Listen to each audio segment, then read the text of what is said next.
Hello दोस्तों, कैसे हैं आप सब। दोस्तों, हमारे घर में किचन में काम करने वाले लोगों को अक्सर इस समस्या का सामना करना पड़ता है कि उनके सिलेंडर में कितनी गैस बची हुई है और कब गैस ख़त्म हो जाए उसको पता नहीं होता। तो उसको चेक करने का बहुत ही आसान और सहज सा ट्रिक मैं आपको बताऊंगा। तो आइए शुरू करते हैं। लोगों का मानना है कि सिलेंडर को उठाकर इसके भार का अनुमान लगाया जा सकता है, पर कई बार ये ट्रिक गलत साबित हो जाता है कि यह सही अनुमान नहीं लगा पाता। इसके लिए हम बता रहे हैं सबसे आसान और सटीक ट्रिक।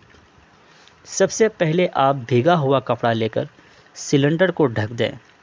फिर कपड़ा हटाकर ध्यान से देखेंगे तो जो भाग खाली होगा वहाँ पानी तेज़ी से सूख जाएगा। आप तुरंत एक चौक या पेंसिल से एक निशान बना लें, क्योंकि जितने हिस्से में गैस होगी उस हिस्से में पानी थोड़ी देर से सूखेगा।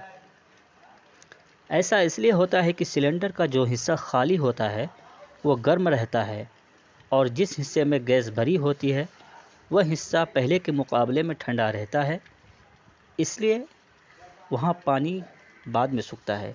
तो इस ट्रिक से आप बहुत ही आसानी से पता कर सकते हैं कि आपके सिलेंडर में कितनी गैस बची हुई है।